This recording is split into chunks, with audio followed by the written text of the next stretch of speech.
kembali lagi di podcast Pusaka Spesial Ramadan bersama aku Milan Dan aku Aziza.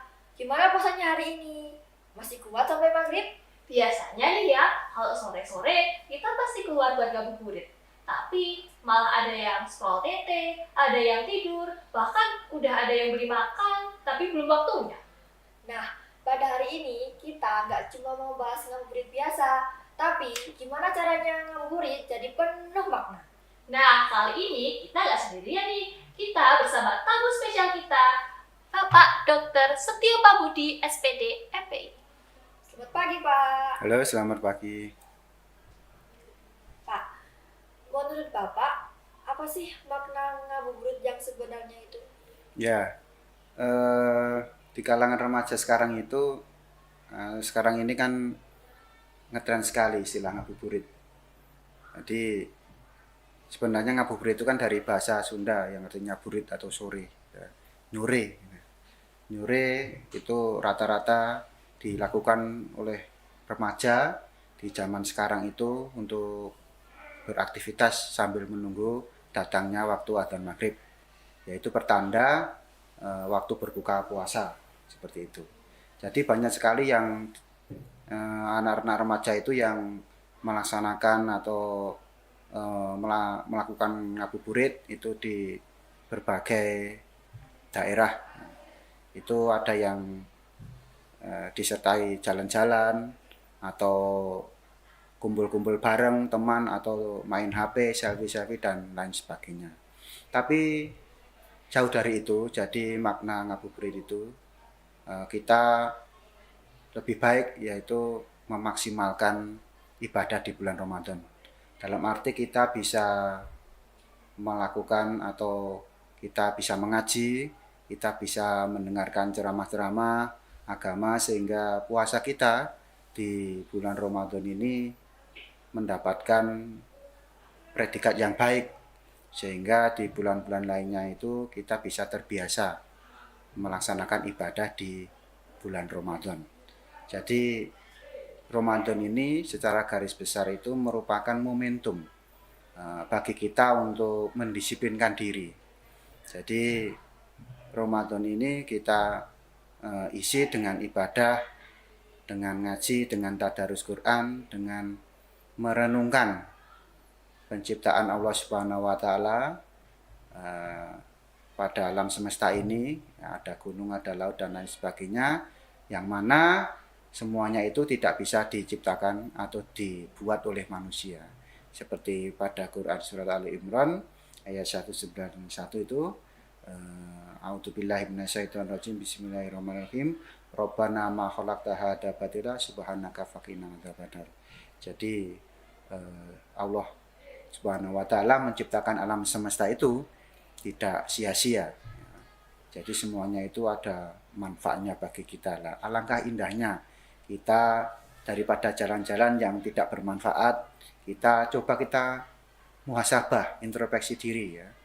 Kita di alam bebas, misalnya kita merenungkan perbuatan kita selama puasa satu hari ini bagaimana? Apakah sudah baik, apakah sudah banyak beribadah atau malah sebaliknya ya, banyak berbuat dosa. Nah, sehingga apa? Sehingga puasa kita itu semakin hari semakin berkualitas dan kita mendapatkan predikat yang mutakin atau predikat yang takwa sehingga bisa masuk surga dan ridho Allah itu tetap tercurahkan kepada kita. Oke Pak, aku mau tanya Pak, ngabuburit anak zaman dulu sama anak zaman sekarang itu apakah berbeda? Ya tentunya beda ya, karena kita terkait dengan konteks zaman dahulu ya, zaman old dengan zaman now ya, terutama perkembangan teknologi dan komunikasi ya. Kalau sekarang mungkin banyak HP, banyak alat untuk komunikasi, jadi lebih mudah untuk mengumpulkan teman, untuk main ke sana ke sini dan lain sebagainya ya. Membuat konten dan lain sebagainya. Kalau zaman dulu kan HP itu tergolong sangat langka, apalagi anak-anak kecil di zaman saya. Dan di zaman saya itu banyak anak kecil yang mengaji kalau sore ya, karena tidak ada sesuatu misalnya HP untuk bermain, jadi mainnya dengan teman-teman. Sehingga kita dengan Pak Ustadz itu sering ke misalnya ke lahan pertanian, kita mendengarkan tausiah, kita tadarus Quran. Kemudian kita mendapatkan ilmu dari ustadz tersebut ya, sambil menunggu adzan dikumandangkan. Itu lebih baik ya, lebih positif ya, daripada kita hanya jalan-jalan, hanya membuang-buang waktu ke sana ke sini hanya untuk menunggu waktu adzan. Seperti itu. Jadi kita mendapatkan ilmu, mendapatkan tambahan keimanan, ketakwaan, sehingga puasa kita berkualitas. Tidak hanya itu, sebenarnya nilai-nilai positif itu kita bisa membagi-bagi takjil. Ya. Itu tanda kita itu peduli ya. Kita merasakan puasa itu 1 bulan penuh itu merasakan kelaparan dan dahaga. Jadi kita berpikir bagaimana saudara-saudara kita di luar sana yang makan saja sulit ya, minum saja kesusahan. Susahnya orang kelaparan, orang yang dahaga itu seperti ini. Kita merasakan, kemudian kita berbagi lah, itulah timbul jiwa sosial. Nah, itu. Kemudian tadi itu juga kita merefleksi diri ya, muhasabah diri itu supaya menjadi yang lebih baik lagi seperti itu. Langkah baiknya seperti itu. Ya. Selanjutnya Pak, Bapak punya pengalaman unik waktu ngabuburit gitu? Kalau pengalaman unik biasanya selama saya di sekolah itu bersama teman-teman dari anggota Rohis itu ngabuburit, tapi juga berdiskusi masalah pesantren kilat dan lain sebagainya, masalah keagamaan religius yang di sekolah itu berkembangnya seperti apa, sehingga ya itu tadi selain daripada kita menunggu adzan, kita berusaha untuk menjadi lebih baik seperti itu dengan cara kita saling menasihati, kita saling mengoreksi. Jadi akhirnya kita menjadi lebih beriman, bertakwa terhadap Tuhan Yang Maha Esa. Itu. Oke Pak, saya juga mau tanya. Menurut Bapak, kan anak zaman sekarang ini pasti ada yang ngabuburit bareng pacar. Nah, tanggapan Bapak seperti apa? Ya, karena mungkin keterbatasan ilmu ya, jadi atau sering mengikuti tren masa ini ya. Jadi sebenarnya itu kalau ngabuburit kan tidak lepas daripada puasa.